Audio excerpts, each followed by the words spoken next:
I'm late. I apologize. But we're here now. Give me just a moment. Just a moment. Who do we have in the chat? I'm sending a link to our friend Sniper. Make it easier for him to come up. Doesn't have to do any searching. And then we'll dive in whenever Sniper's ready.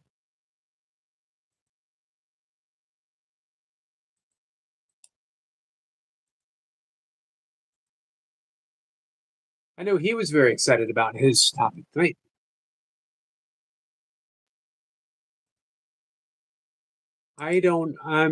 Will not be, for me, myself, it won't be unfamiliar territory.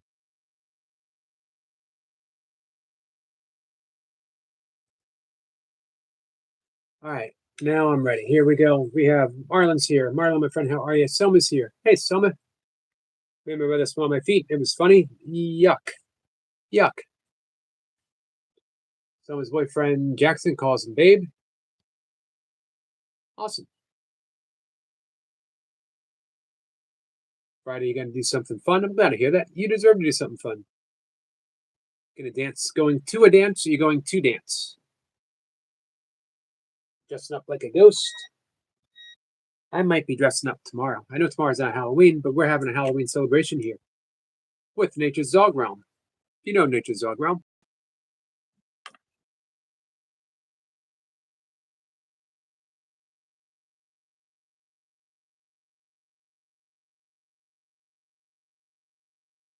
Hey, Ellie. Hey, Lee.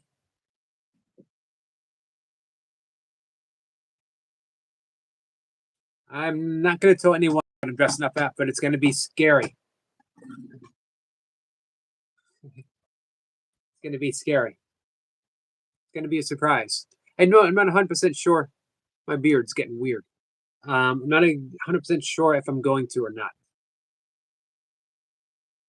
He says, give her a moment to grab my meds and I'll be back.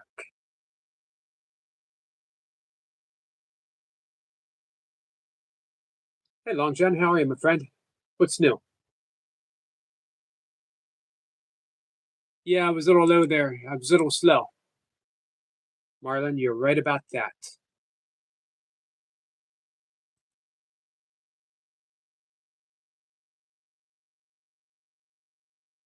Friday.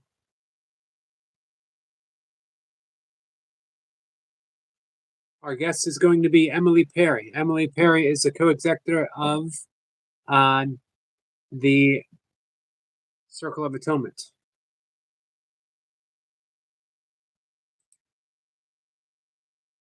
There he is. How are you? Hello, everyone. Yeah, good. Wet day. It's been very wet today. But nicely dried out though. Good. How's the sound coming through? All right. Maybe a little bit low on my end, but I can make do if everyone else is okay. Let me see if I can turn this up. There you go. Is that any better? Yep. I have my volume down a little low, and hopefully that fixes any echoing that might be going on. There you go. All right. Let me just get a bit of light in the place. Not too much light.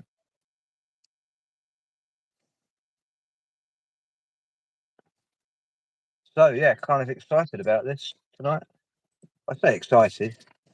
It's it kind of links quite a few things together, as it always does. We mentioned the Kabbalah last week. Right. So this kind of ties a bit of that in as well. Hi, Praveen.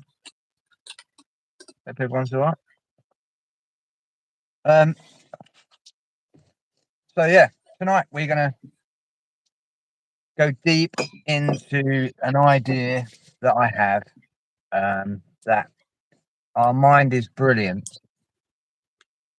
but we are actually trapped. Our mind is trapped. I'll explain that. But we're going to explore a profound teaching that views the cosmos through the Kabbalistic lens. Now, this is a mystical tradition, and it's basically focused on the hidden. It's all encoded, which very much like the Bible, has many deep esoteric messages hidden within. Now, it's always been guarded, this secret. And I've mentioned that a few times. I believe it's actually been booby-trapped. So it's guarded for that specific reason. The specific reason is that if everyone knew, then everyone would be using it. And only the few have used this and will use it because it's been tucked away and it's been booby-trapped as well. So if you do get to use it, you can't really get the full benefits of it. Hi, Marlon. This knowledge forces us to see the mind as a treasure, and that our mind is always being guarded. Let me just get rid of that. There you go. So tonight's talk basically is the key difference between Lucifer and Satan.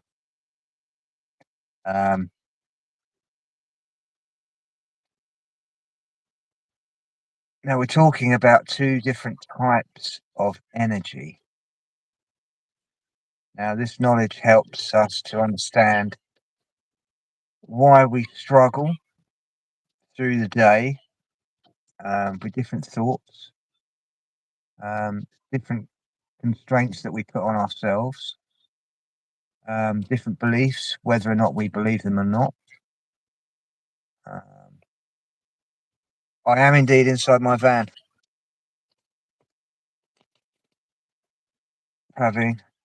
Yes, my work van. So, a note before we start. I want to offer an important note before we continue. That we're discussing here concepts which are from a metaphysical and esoterical perspective. Okay. It operates entirely outside of any official Catholic or Christian doctrine. This is no way theology in any way. So we have to remember that.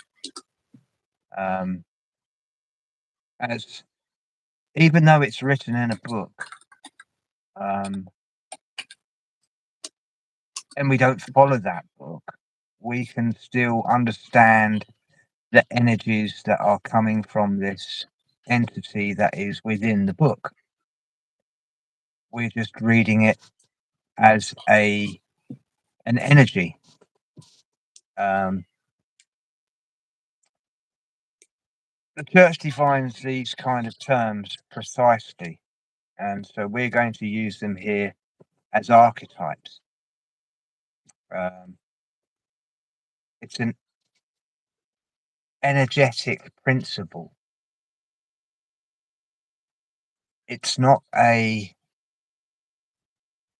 something to worship for a start. It's not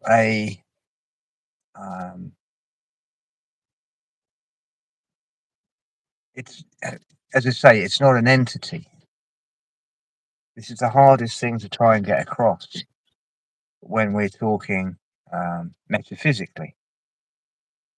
I certainly have all deepest respect in all the different faiths and traditions, and anyone that is religious here, I would really like them to also join in with the discussion if you've got some questions. This may induce some thoughts of your own. Now, we'll start off with the two energies and the constraints. We'll start off with Lucifer. We know him as the light bearer. Okay. This is our unbound potential. Lucifer. It's pure infinite consciousness.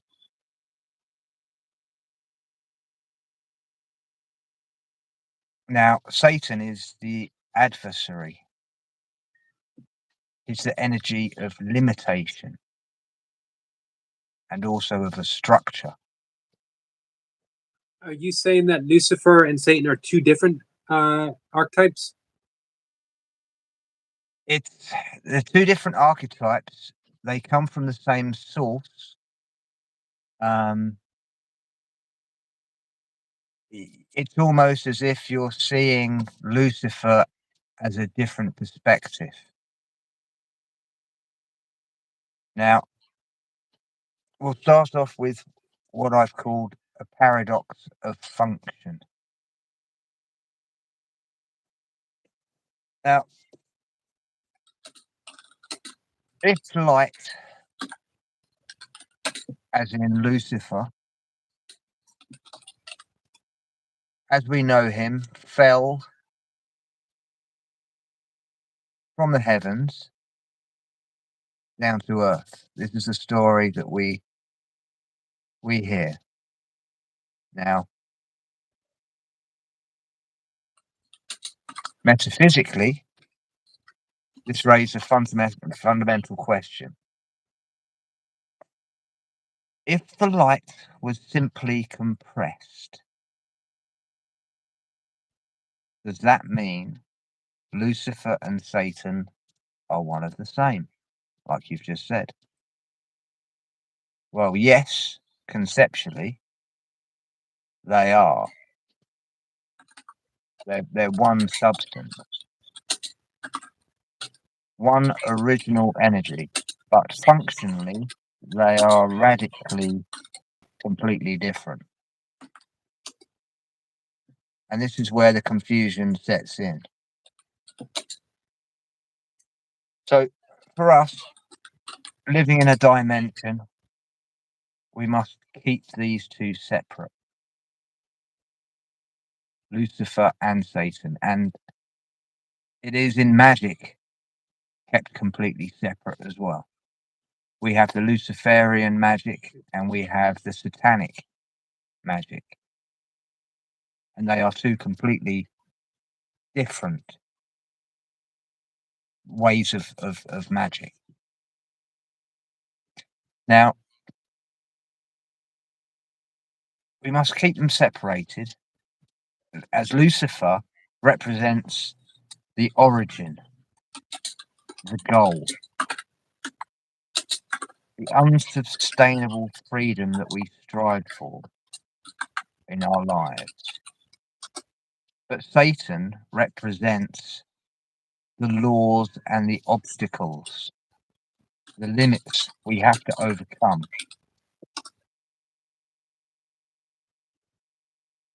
The separation is necessary because it defies the very space for free will. Now, this is very important. Without the opposites, there is no choice, there is no growth, and there is no journey towards sovereignty. It's all about being controlled through fear. And that's through fear of the Satan character. So, if the light is our infinite potential, what are the satanic rules that we come across in our everyday life, in society? That is, what do we most actively find as a constraint? What's shrinking your potential at this moment in time? It's limiting your potential. This is the energy of Satan. That energetic drawing away from your potential. Now, the next biggest question is, how did Satan get trapped down here with us in this realm? Many people say that we're living in Satan's realm, Satan's little season. But it's been that way all along, from the very first day. We're this is where the geometry comes into all of this. The fall of Lucifer, it wasn't a moral event. It was a dimensional event. Okay.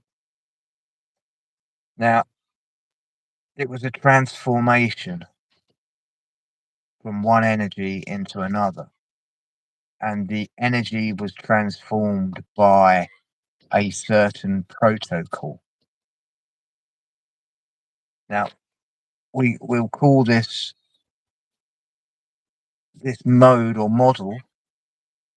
It's a geometric shape that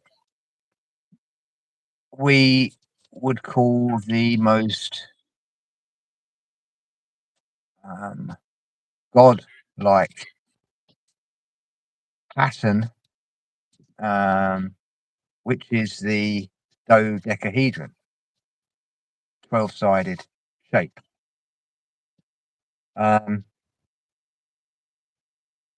Plato actually called it. He called it. It was a shape of our existence.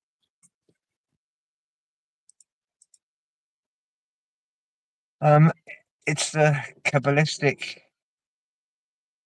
template that is what created our physical reality.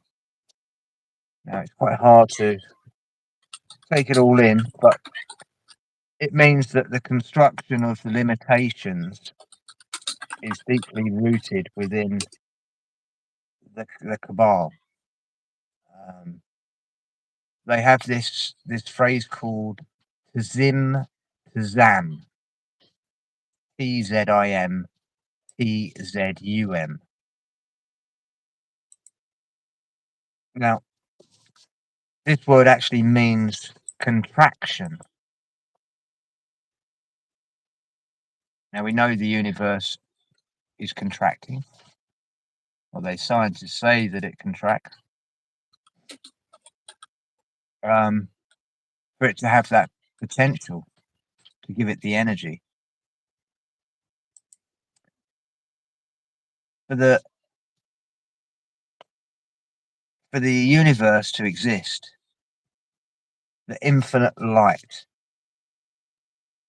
supposedly from the creator, had to contract and withdraw itself to create the vacant space where an infinite structured world could emerge. So this brings our dodecahedron model. It's the representation of the divine self-contraction.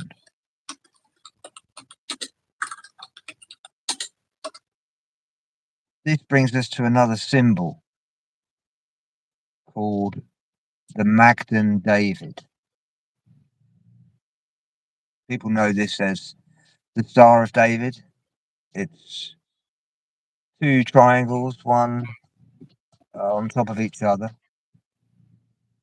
as above, so below. Now, It's formed by the two interlocking triangles.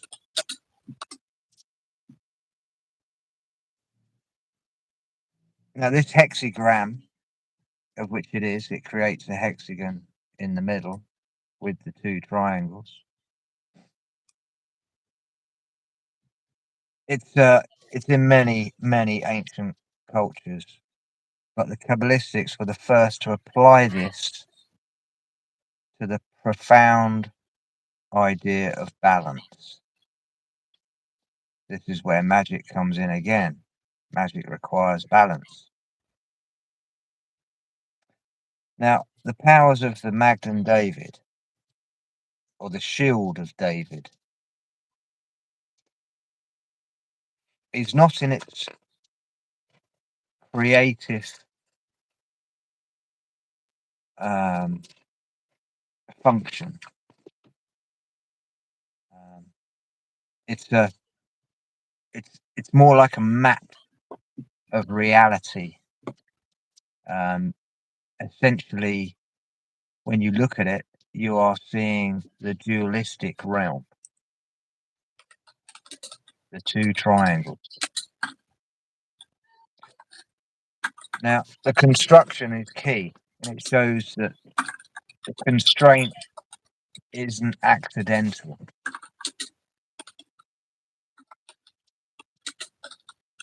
It begins with a downward triangle of limitation, which is Satan.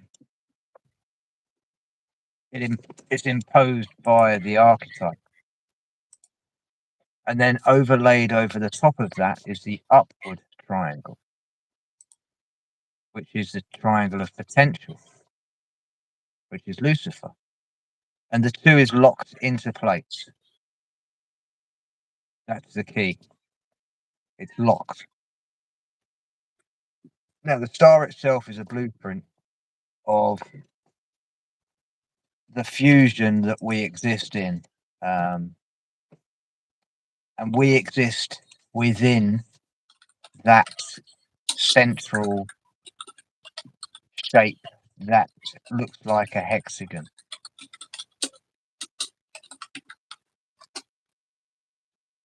Now, the entire responsibility of this constraint is often referred to, well, is referred by the dimensional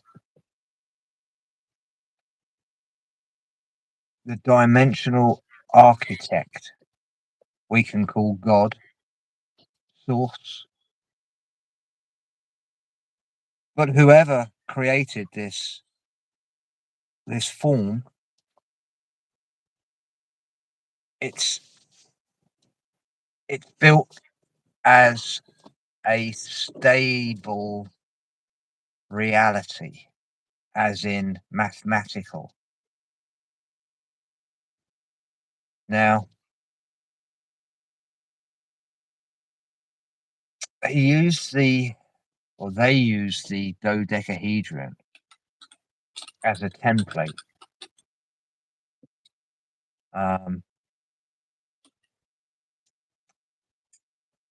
Lucifer, the light bearer, had to be compressed by that geometry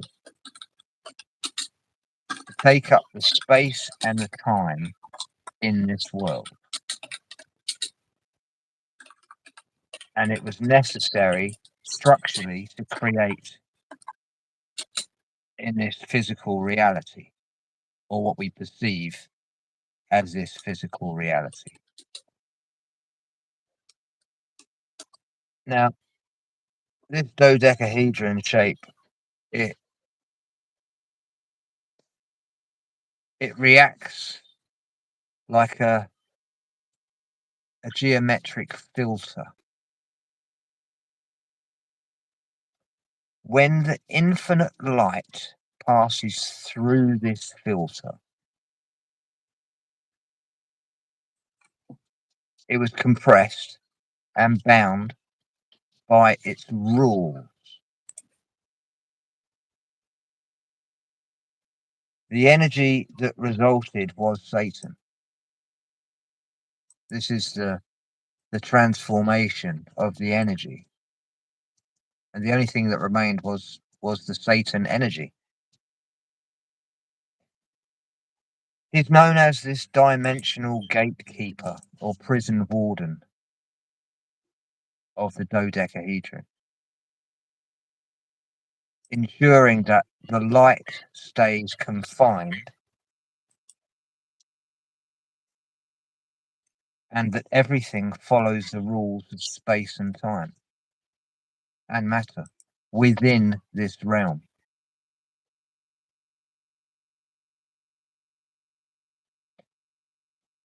The power is simply geometric. Now, with all this in mind, I've come to the conclusion that based on this esoteric model, being fully in the moment, right now, pinching yourself, reacting to the pinch, you're tapping into the unbound potential.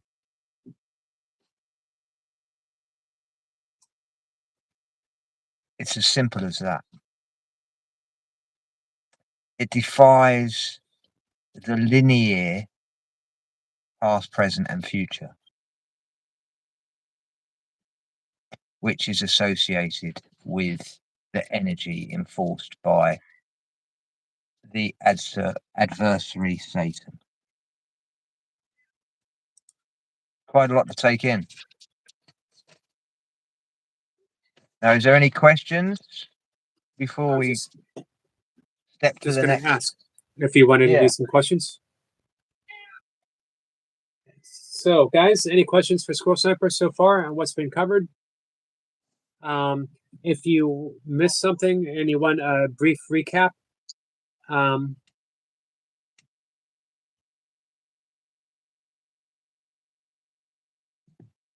Turnip says he's listening. Inseb does sound quite unique, that's for sure. So this is something that you have derived from your own contemplative practices.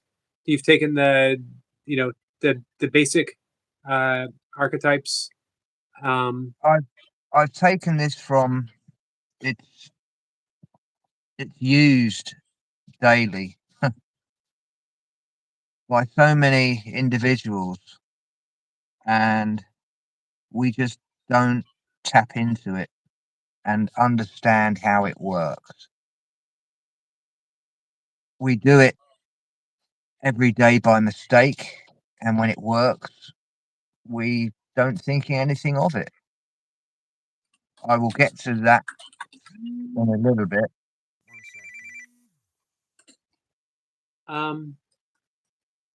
Adam says the lenses on the Fat Boy were arranged in a I can't pronounce that. You know it. Can you see his comment? I'll pin it for you. He's talking about the hydrogen bomb, by the way. The hydrogen bomb. Yep. The lens on the Fat Boy are arranged as a dodecahedron. Not sure if the modern hydrogen bombs are the same configuration. It's very similar. I think that's the 13 was involved with that, not the 12, which is the extra one, which would then bring Q into place. Mr. Something Else, a friend Mark says the Morning Star, Lucifer, Beelzebub, or something apart from that. Well, you can call them all the same. You can call it Venus. You can call many different things. It's the energy. It's the energy. We've transferred from the morning star Lucifer into the Beelzebub, otherwise known as Satan. Many names for the name under Lucifer. Lucifer, there's only one Lucifer, but from Lucifer comes many different names. And that's the transaction of different energies that was created within the 12 ring, 12 wall. There seems to be 12 of everything. You know, there was 12 rings in the the box saga. There's 12 cities, and we have 12 royal families. Maybe links with the 12, Long John says, brief recap about the light coming through a filter that had to abide by certain rules, which resulted in Satan. Please explain this. Okay. Well, this is what we're going on to next. So, if the dodecahedron is a structure of reality, it must have to obey mathematics.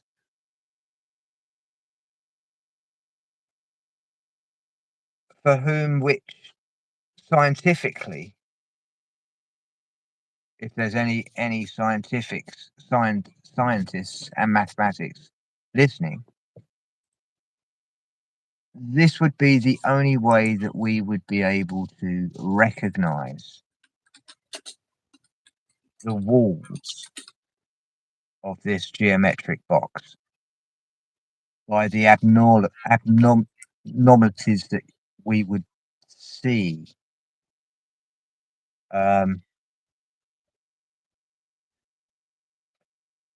There's clues in physics. We are tied to natural laws. We can't get around them.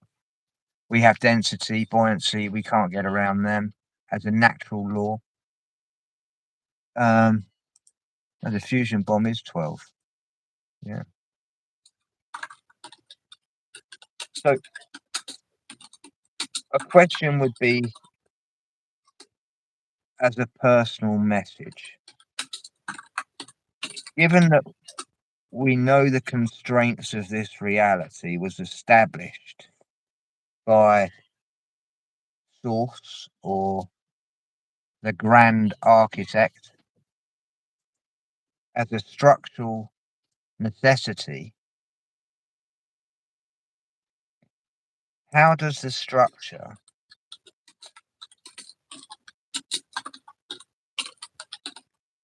how do we view it to the idea of maybe spiritual warfare, or any moral trials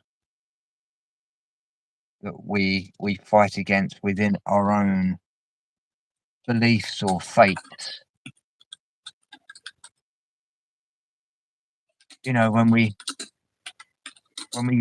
When we find ourselves down, we kind of think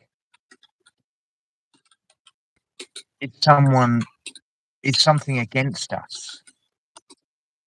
No matter what we try and do, we just can't seem to overcome the hurdles and obstacles that we come across. Now, this then can also be linked with the energy, and we're always looking for that way out, getting past the obstacles and the hurdles that we come across. Our own individual struggle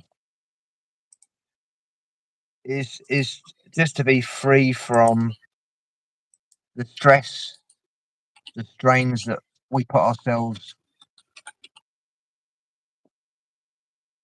as we go along through life.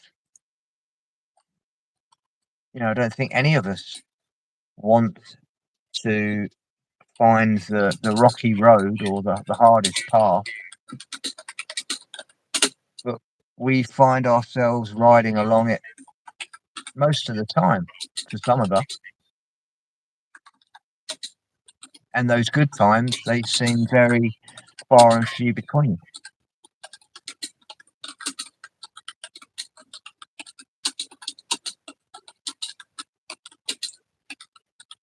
So the most valuable thing that you possess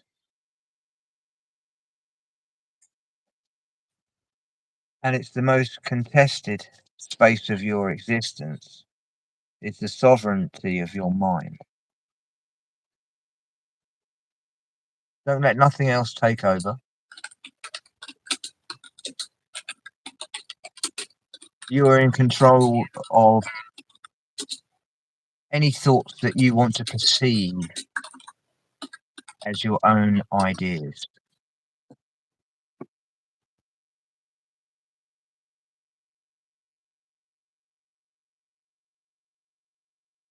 The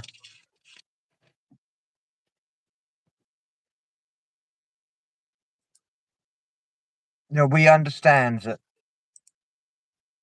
esoteric traditions, we're moving from the primal light of Lucifer, which is our unbound potential,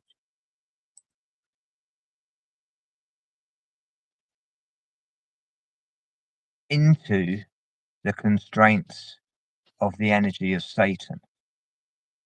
Now, if you know that, you're aware.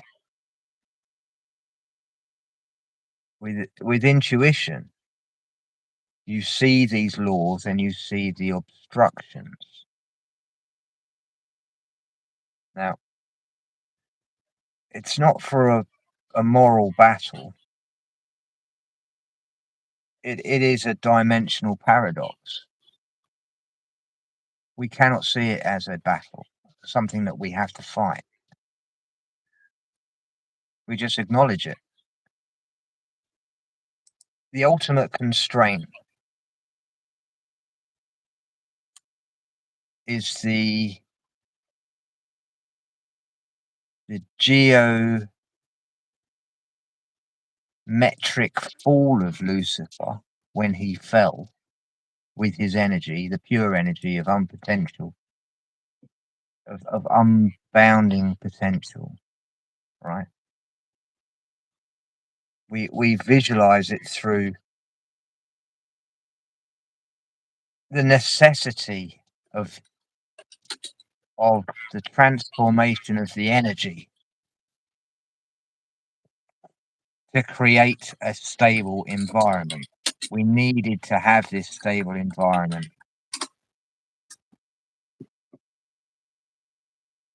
I'm not getting this message across, I don't think. It's the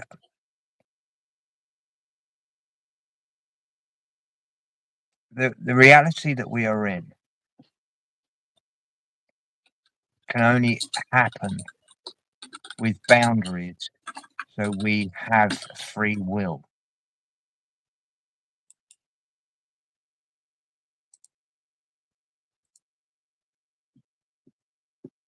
This then brings us, with the free will in place,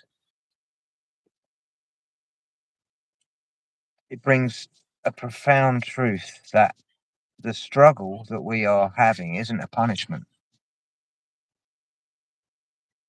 It's not a punishment. It's the condition of existence itself. We are living the exact existence of the energy.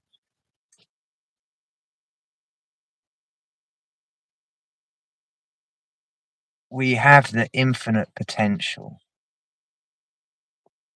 but we are just placed inside a finite box. So with all this potential energy, the mind becomes a target, because it's the only part that you can recognize and potentially defy the geometric laws of this prison. That's thinking outside the box. That's thinking not along the lines of what everyone has been taught. The teaching is that we allow our own minds to explore and not burn what others have just told us. We have to experience those thoughts that we were told to find out if they are true or not. Too many times we have just been given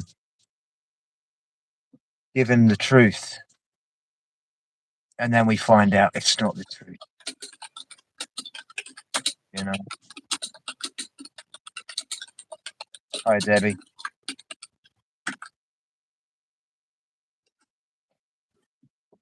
So then this brings us to a question. So what's the way out? Well,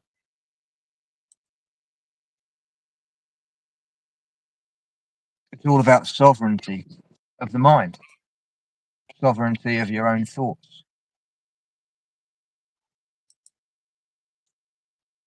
I don't think the mission is to escape the dodecahedron, but it's to reclaim the energy of light, the boundless energy of light that's within it. Use the light that's trapped in here. Now, we're always challenging ourselves, and that's the rules of this dimension.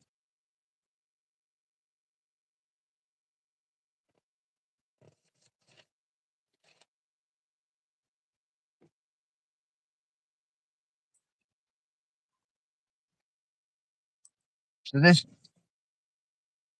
journey through this realm, when you think of it,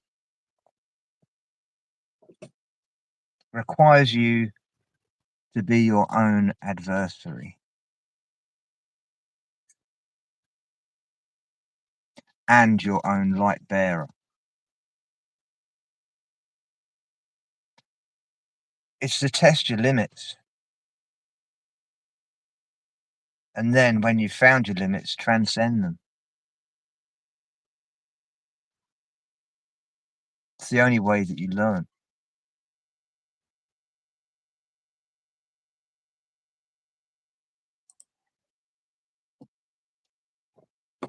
Once you transcend them, all the sacred boundaries of this reality, it becomes extremely stable. You understand the confine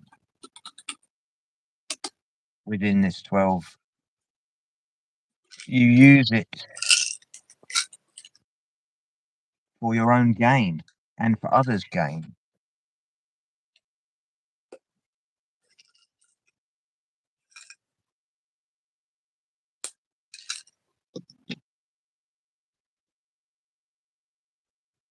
Your mind holds the great words, the errant.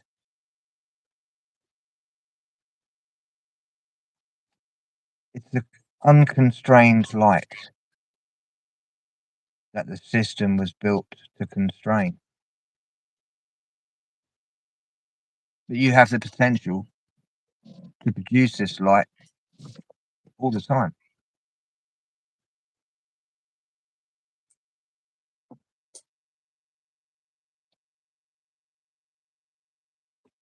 It kind of it goes into the magic part here when you fully understand that the dodecahedron is a tool used to manipulate our own surroundings. It's like a cheat code for manifesting.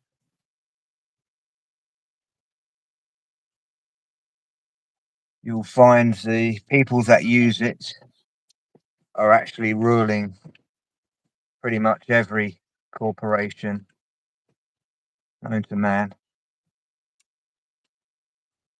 TVs, Hollywood, music, banking system.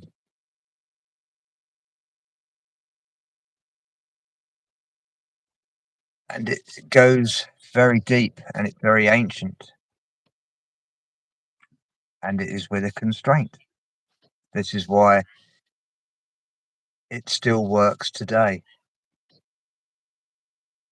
Because it's so perfect. Now, the deepest secret is how to control the dodecahedron.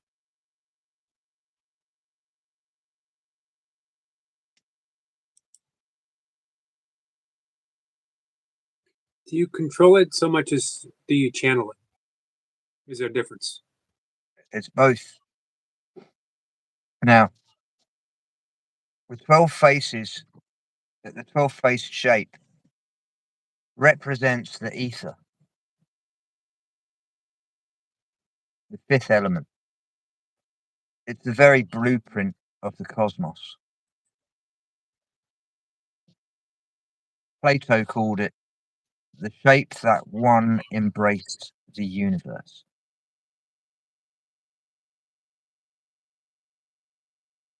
Now, the pentagram, the hexagon, they're all the same. You're just not seeing the same energy from the two.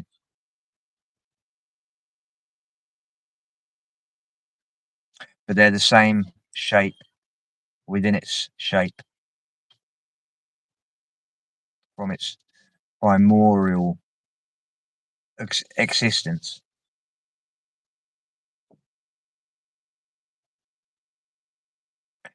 Now, this shape is used in magic and is perfectly performs an act as an etheric regulator. It allows us to govern chaos.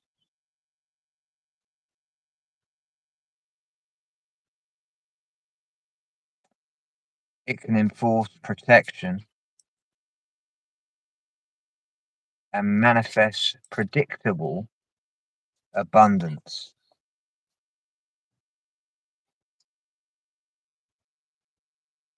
The key lies to this power is the concept through mathematics.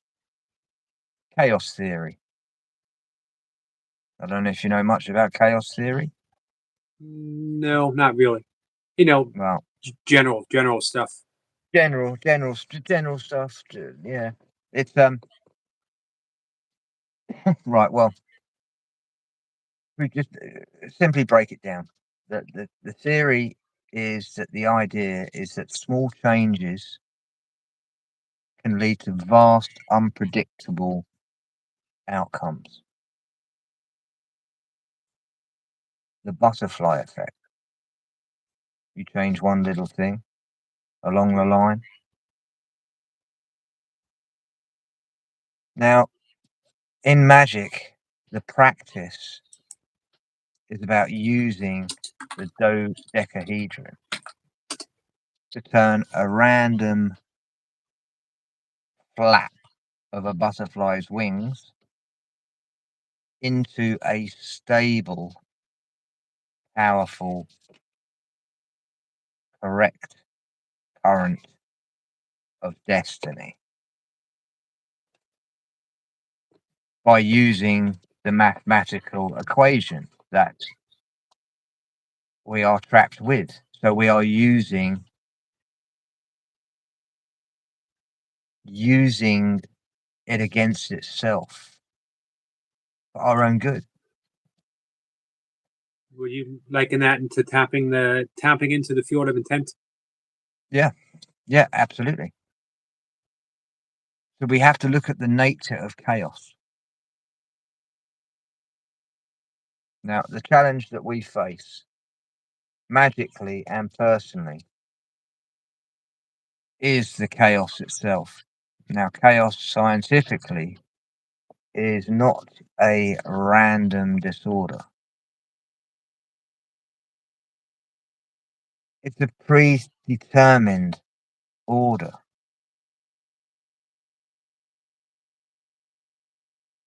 It's a system that is highly structured at its start, highly sensitive at its starting point. So imagine a very stable life, a predictable cycle. When something is very stable, it's predictable.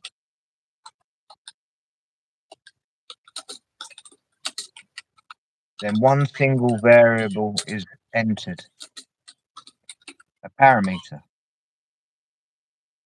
pushes the system a little too far.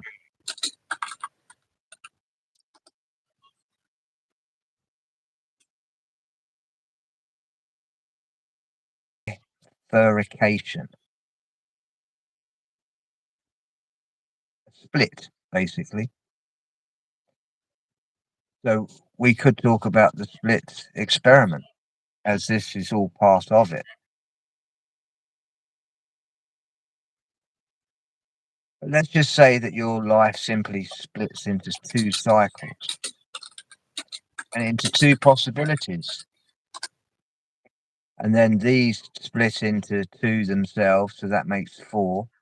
And then these four will then split into two again, that makes 8, and again 16, so on and so on. The infinite splitting is the period doubling cascade effect.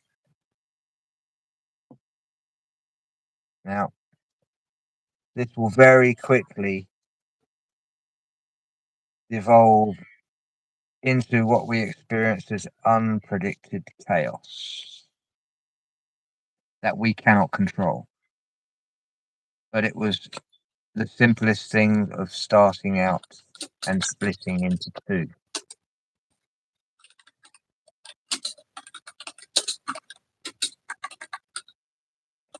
So this is the essence of a potent hex, or a prolonged run of bad luck.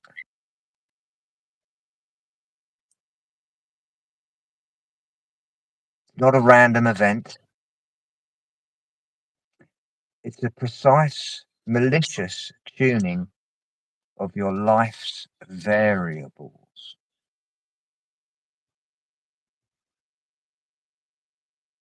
It's been pushed past the critical mass threshold into a cascade of a self-sabotage, which is chaos. Self-sabotaging.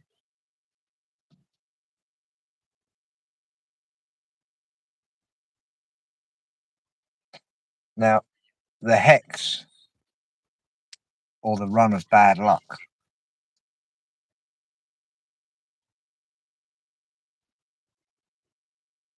it manifests as a corruptive feedback.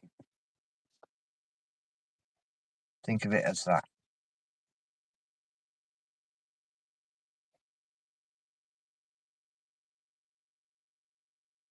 Your best efforts yield the most painful opposite results. That is what a hex is all about. When someone has placed a hex on you, everything expects to go wrong.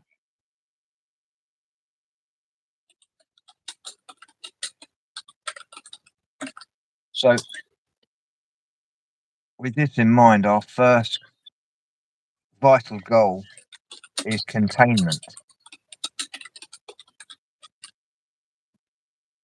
So we can use the dodecahedron as what it is designed for, a trap or a seal. The idea is to trap and seal the chaos.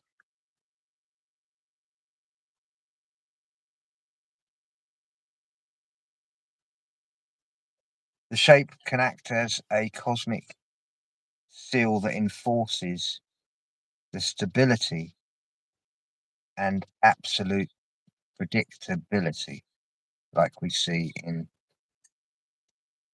reality, within constraints, limits.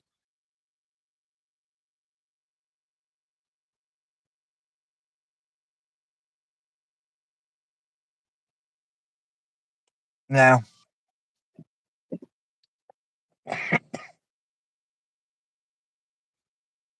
if you're finding yourself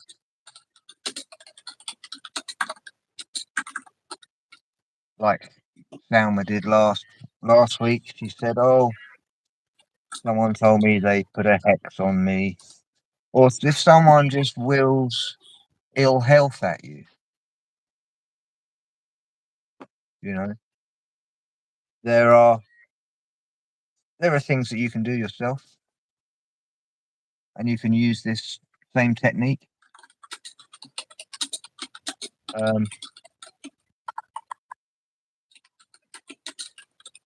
You can employ the same technique with the dodecahedron as a control parameter barrier, as it were. Confinement, yet again, you want to contain the hex,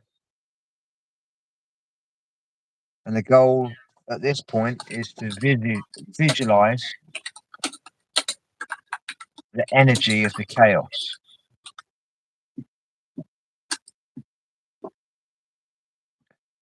And then place that within the 12-sided shape.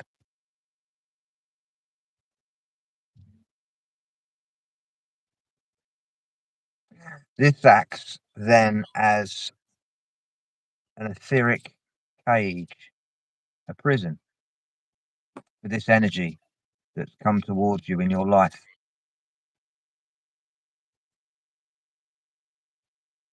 Don't forget, we are using our minds now. Everything is through thought, and it's all an emotion. All of these attacks are emotional attacks. It's how we feel, how we perceive.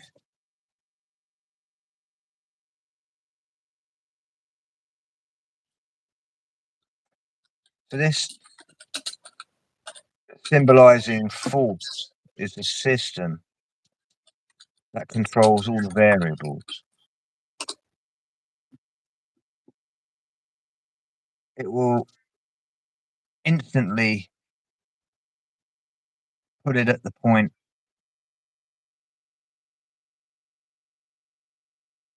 where it remains below the catastrophic, the threshold of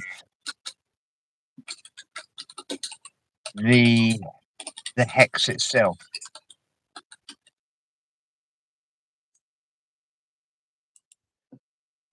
Now you can protect yourself from these hexes before they even happen. Again, using certain symbols and shapes, the 12-sided shape. You know, by visualizing again the sensitive, chaotic energy. There are certain rituals that you can do where you wash yourself with salt water that you've put salt in, purified. This in turn, you keep that salt water because you need to now attach the caster. His signature would be in that salt through his intent, through his own intent.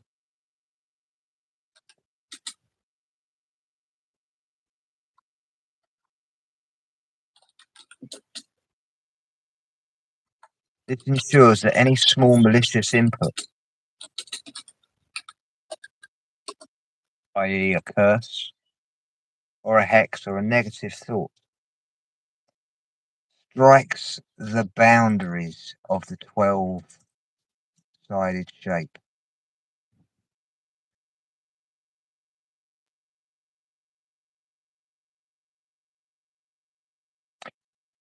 It then becomes non-propagating, the hex.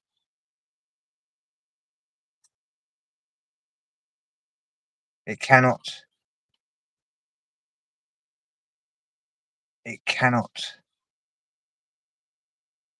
create that cascade of predictability that it was looking for.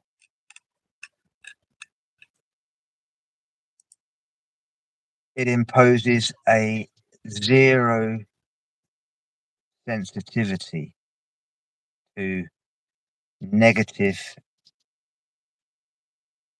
initial conditions. Just dissolving it.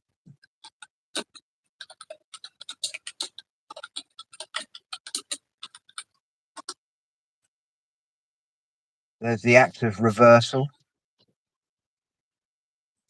I call this the vector inversion. Now, I use this quite a lot.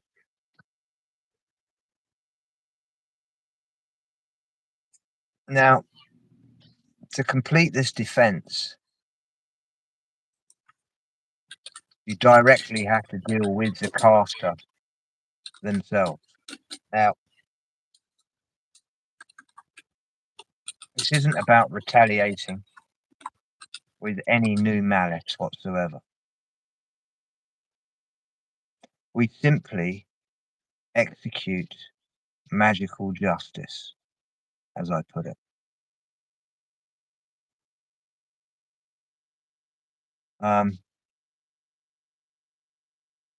It's through this version of the inversion, exactly what it actually is, inverted. Because the salt water holds the signature, the shape is now transformed itself into a geometric amplifier and also an aiming device. Now, with this imaginary 12 shaped that you have in your thoughts, one of those 12 shapes will always be facing the caster. That's great. Doesn't matter where you imagine it, one of the 12 faces will be facing the caster.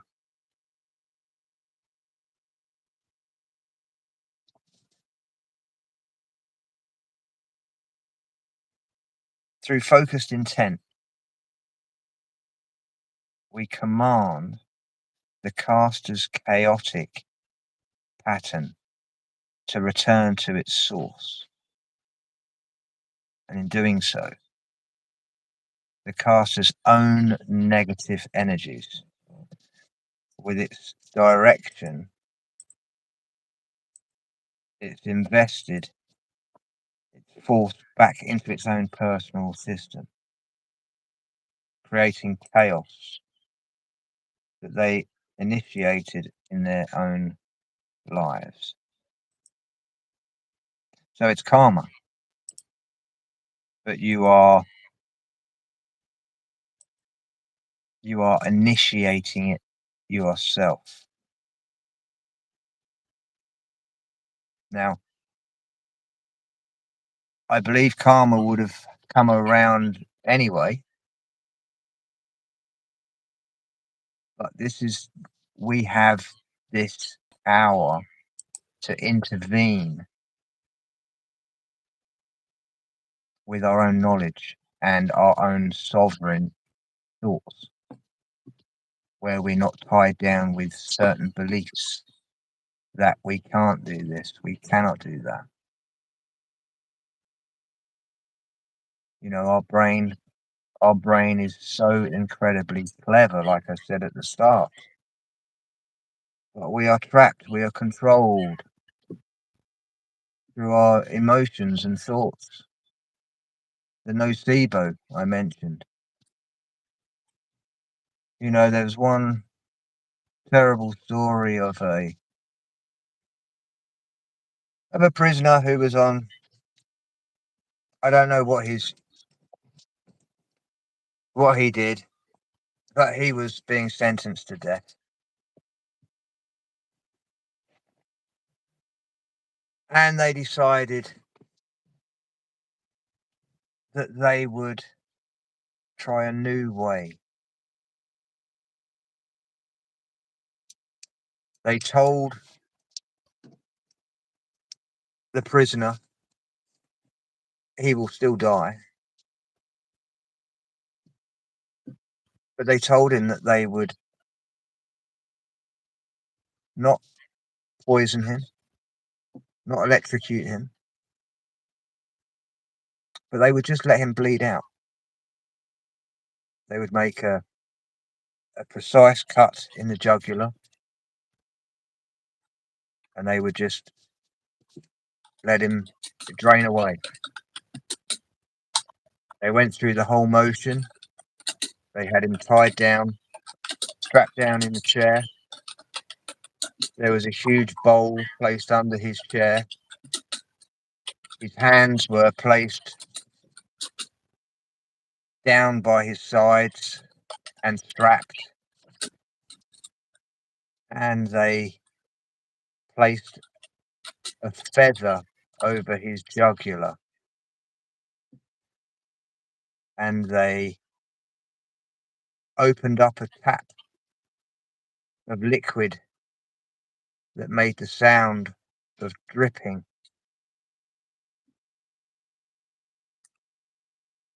Within 9 minutes, Yogi, he was dead with his own heart attack.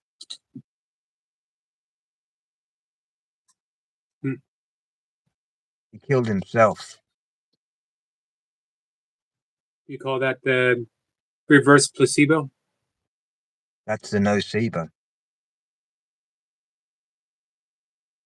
And it happens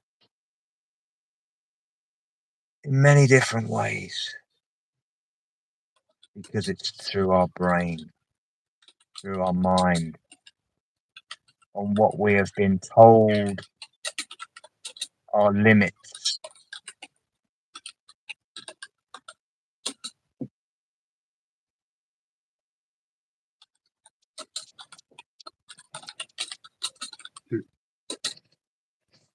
I'll finish off.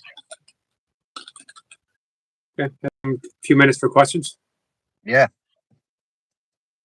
So, we found a way to protect ourselves from hexes through creating a stronger mind with the tools that we have through our imagination, which strengthens our defense system when anyone thinks bad thoughts about us.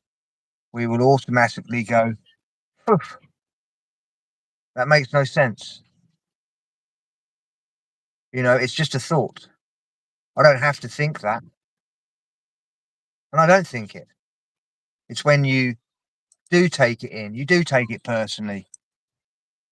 That's when it snowballs. That's the chaos inside you. You let it happen. Don't let it happen. Don't let your mind let it happen.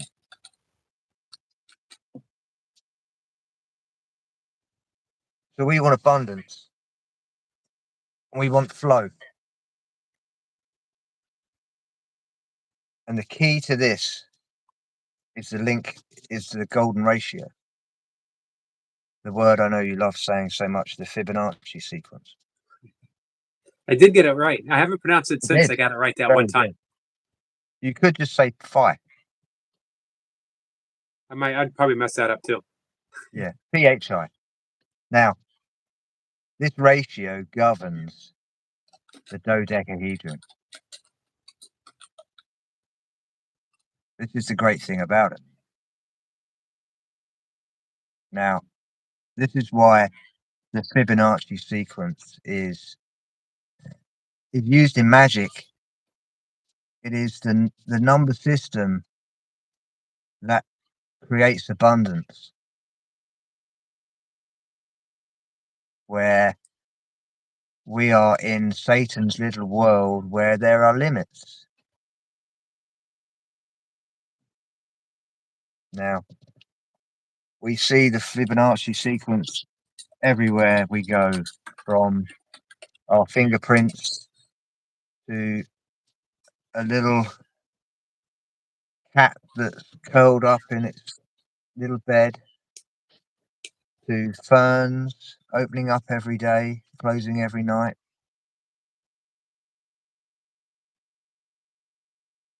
It's a stable growth seen throughout all nature. Shells, it's that pattern. The golden ratio. It ensures that everything flows. It's not erratic, but it also is it's predictable, not chaotic. It's constant, and it follows the most efficient and mathematical path. So by aligning ourselves with its perfection,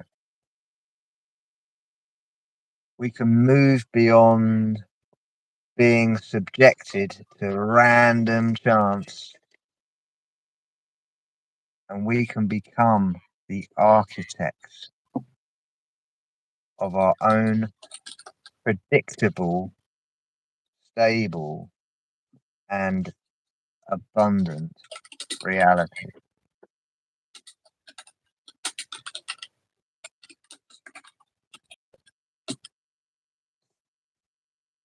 I think that's where I'm done. All right, guys. Any If there questions? are any questions, I'd like to hear them.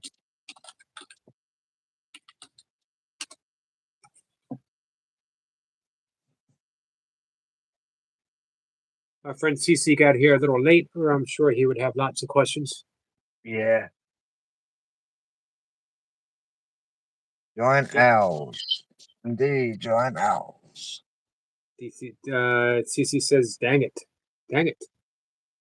Dang it. What does Adam say? I perceive that minds are joined, yet there is one mind, and the false mind or ego. So is that two minds? The one mind and the ego? Or is that just one mind? Just one mind and the illusion of the ego. And the illusion of the ego. Well, the illusion is that the ego doesn't think. Right. It reacts. If the ego has time to reflect, it no longer becomes the ego. I like that. I like that. Disappears. Exactly right. An act of self-reflection sees that it's no And self. that is through your own thoughts. That's the breaking of the limitations of Satan, as it were, and using your potential. How would you liken Satan to the ego, or would you? Well, material. It's all materialistic.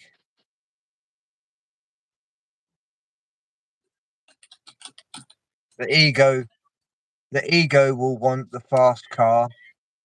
It'll want the demon red. It'll want the, you know, all the things that the thought or the heart would really just say, I just need a car to get from A to B. But the ego will step in and go, well, I've got all this money, I can have this, or I want this with 6 wheels because next door's only got 4. At the end of the day, you just need to get to A to B.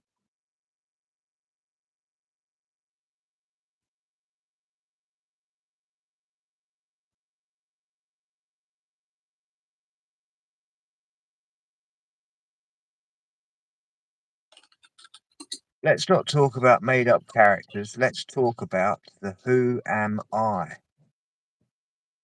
Well, we're all fractals of the same I. One of the things I want to mention to our friend Parajat, came in a little late, is that you're talking Energy. archetypes. You're Yeah. talking symbols. So it's not so much made up as being part of a collective consciousness. Yeah. Yeah. It's the thought process, and do we think or do we just react? And we've been programmed to react on so many different things that then enters into the chaos theory. And we will never learn the truth because of all the chaos that's been placed in front of us.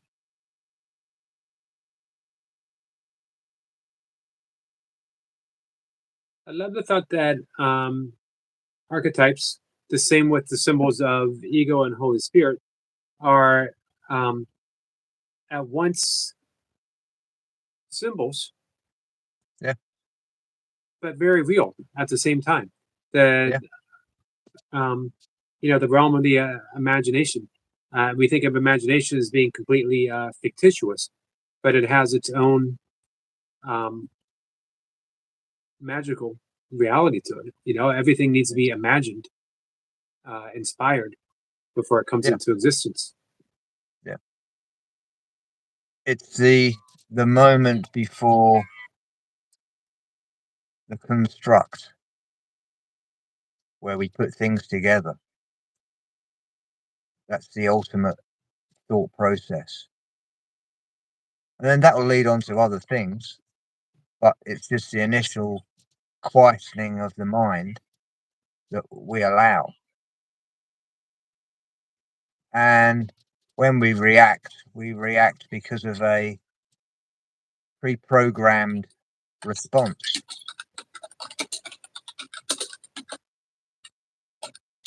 Adam says, so the middle way of the Luciferian and Satanic would be don't lose your passion, however, don't lose your higher function. Well, you'd never lose your higher function because you're using your thought. You will lose your higher function if you enter the world of chaos and you allow your thoughts to be taken over. Because they're not your thoughts. They're just repeats of what you've heard.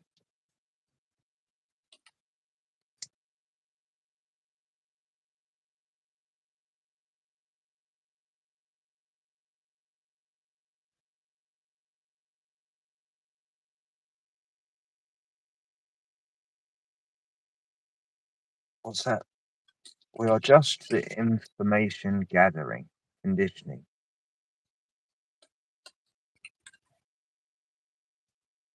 Yes and no. We don't just gather.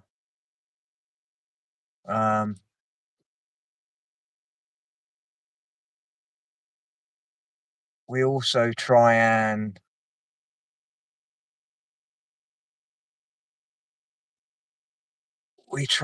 harmonize our thoughts to make a clearer picture, because we don't have the answer ourselves. We each have a very small part of the answer. I think that is also why we are always attracted to a community, because it's all about exchanging energies, not just thoughts.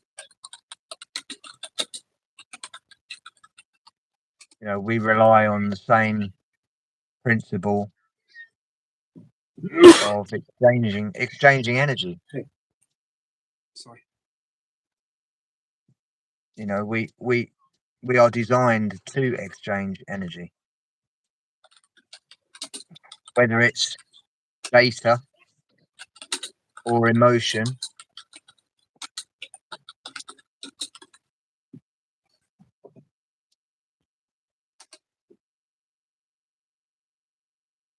Yeah, information networks.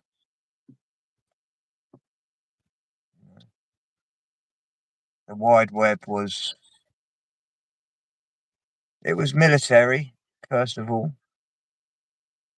And just like everything that we know, all our ideas go through the military.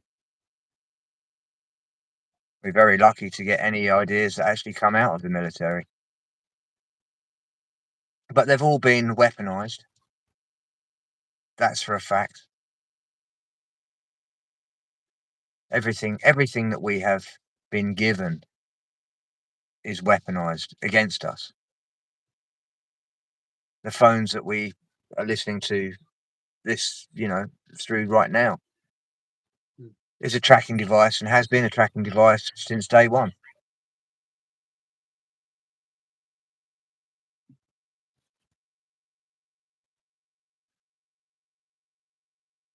Mm-hmm. Long John has a question for you. He has. What am I puffing on? It's a little black and white. A puffin is just a very small penguin, isn't it? Hmm?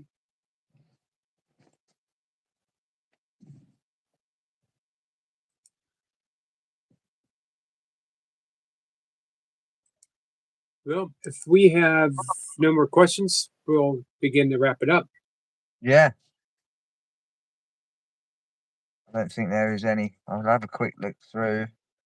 Another great talk. I want to mention, by the way, that all of Sniper's talks are on a playlist on my channel. Sniper, if you ever want to link that playlist to your channel, Yeah, that'd be great. Yeah. So you can catch all of them, guys.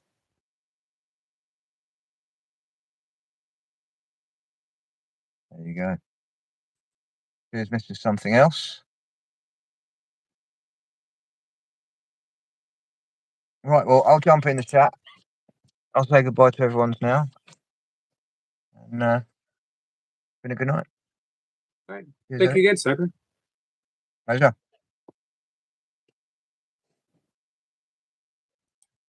All right, guys. That was Squirrel Sniper, the Esoteric Lounge, and let me see how many we've done so far.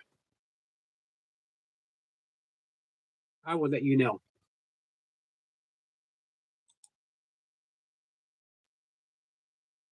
Just give me a second.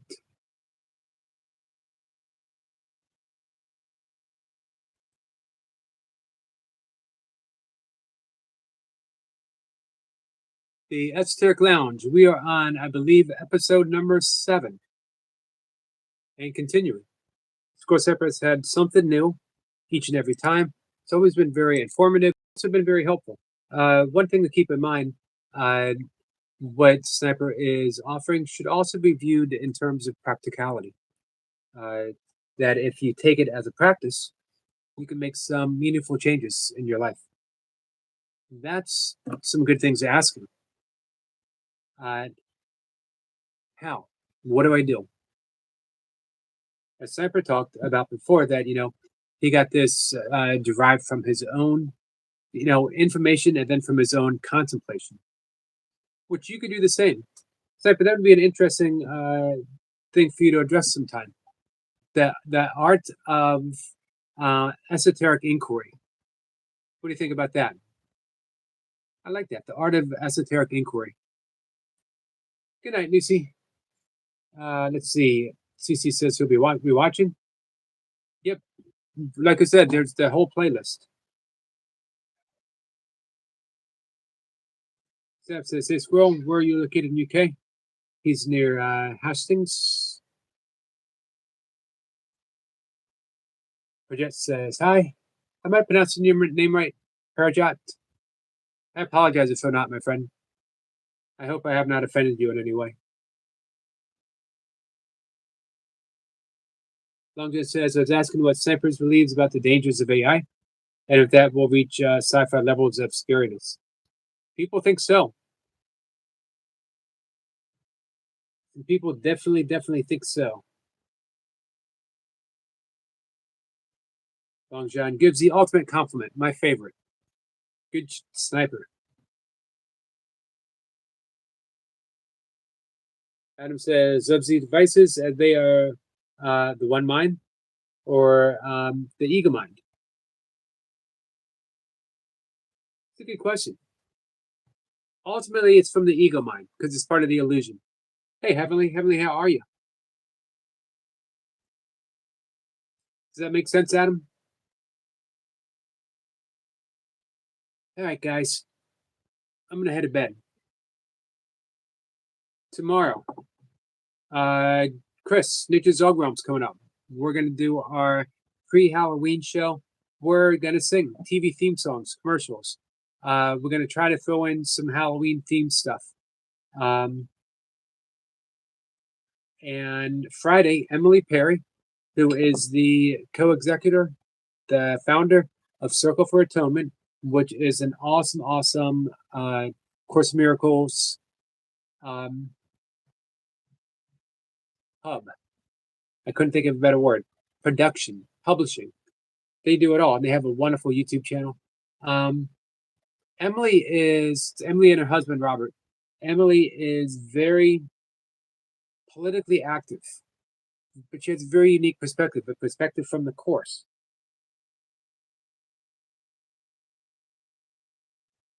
That says, let's talk about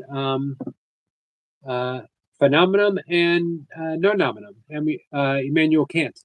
He also mentioned that quite a bit. Oh, shoot.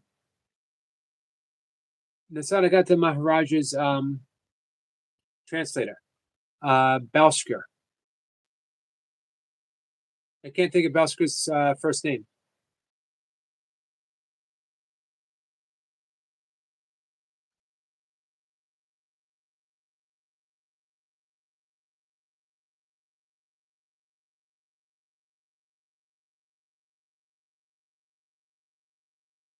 Just remember the one thing about the two minds. Ultimately, they're both illusions. Even the Holy Spirit, even the other aspect of the mind is still an illusion. But it's a useful illusion because it's an illusion that serves for the voice of God, not the voice of God, but for the voice of God. That's a pretty valuable distinction to make. All right, I'm going to wrap it up. Guys, thanks for hanging out with me. Thanks for hanging out with Sniper. We both appreciate it. He will be back next week, but he'll also be in the chat. So if you got questions, you don't have to wait until next week. Put them out there in the chat. He's always happy to talk about it. This is his thing. He is literally, like I'm always up to talk about yoga. I'm always up to talk about A Course in Miracles.